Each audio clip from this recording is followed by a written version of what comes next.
My name is Retro. The first time seeing my channel, you to review cartoon series, anime series, so something completely random. And today we're going to talk about Over the Moon, the new Netflix original animated movie. And oh my god, this movie is amazing. Of course, this movie has its flaws. Every movie does, but this one feels so good. It's one of those that it has its flaws, but you ignore it because it's just so well made. And top of all this, it helps because the people who make this is the same people who worked on the Disney films. The ironic part is it does one of Disney. Everything they did the last couple of films feels copy and paste, but this one feels refreshing, unique, different. It feels they have to make a statement that we do not need Disney.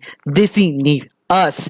And boom, yeah, they made a mark. They made a point of this film. And that I just love it because it feels the freedom of the animators and writers doing whatever they want for the movie, just making PG is just well executed, and that's I just adore. That's yes, exactly. Especially how the animation is just so good, especially the character designs. Each character, even the minor characters, has their details, have their who they are in very unique. None of them feel copy and paste. You basically, if they took their time making this character, in that's respect because that is annoying to do, but it's totally worth doing to making sure you stand out, and it does. Like especially that animation is just so glorious, and especially this movie stands out when the moon goddess started singing. When you land in the moon of this movie, when the goddess shows up being so a K-pop superstar, all the colors, all the animation, her moment, her diva moment was just glorious. I mean, the moon god especially stole the movie every time she put it in the screen. That whoever the actress was playing the moon goddess, props to her. She just nailed it. I don't know if she's the one who sang the songs also or was someone else, but whoever did the song, the animation, every that little section of the moon goddess, applause. I mean, that's just that was good. Now, besides just kissing this movie's ass, let me tell you about the story. The story is basically about Fei Fei who lost her mother, and now she has a like 4 years ago. She started dealing with it. She's okay till she finally realized her dad kind of means someone who could be her new mom and her new stepbrother that she doesn't like. She doesn't trust him. She feels kind of threatened, but at the same time, they easily do not make the new mom act like an evil stepmom.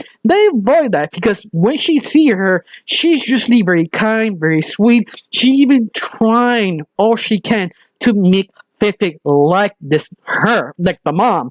And that is like applause because usually you have a stepmom, they're evil, and that's the whole point. They usually give that bad shade, like not every step parent are evil. Some of them they do love their husbands or wives, but also attempted to love their kids. You see her try, even the little scenes that she has. In fact, she doesn't have a lot of scenes, just a little bit at the beginning, but at the end, you can see she really trying. And that's I just needed to say that.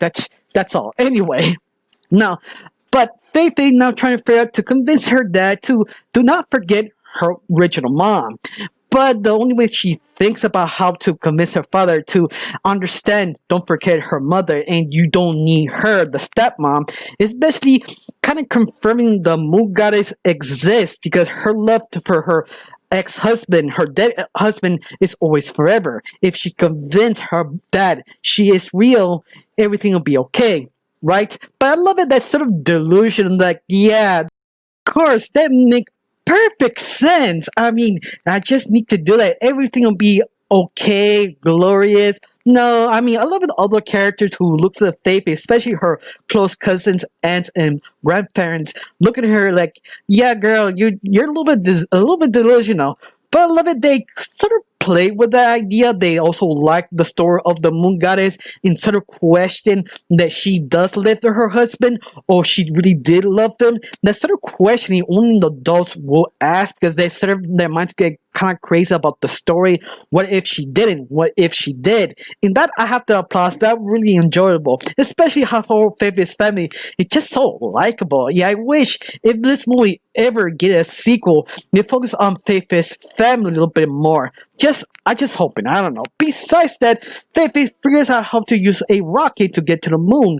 So he finally meets the goddess of the moon. And Feifei, you realize this film is the goddess of the moon's is reflection of Feifei, because goddess of the moon, she never got over her dead husband. She never got over anything because she's sort of kind of delusional like Feifei. Like the goddess trying to, maybe I can do this, I can my husband, oh, I can do this. And she trying to occupy her mind, not realizing the first thing she must do is understand your husband is dead. You kind of need to move on, and she won't. It's sort of like a warning to Feifei. She doesn't realize, yeah, this is me, because what the moon god is doing is pushing everybody away also. So this is basically her future. If Feifei doesn't realize, yeah, I have to get over this. I have to realize it's okay to move on. Your mom will always be with me, and that took a little while to realize what to do.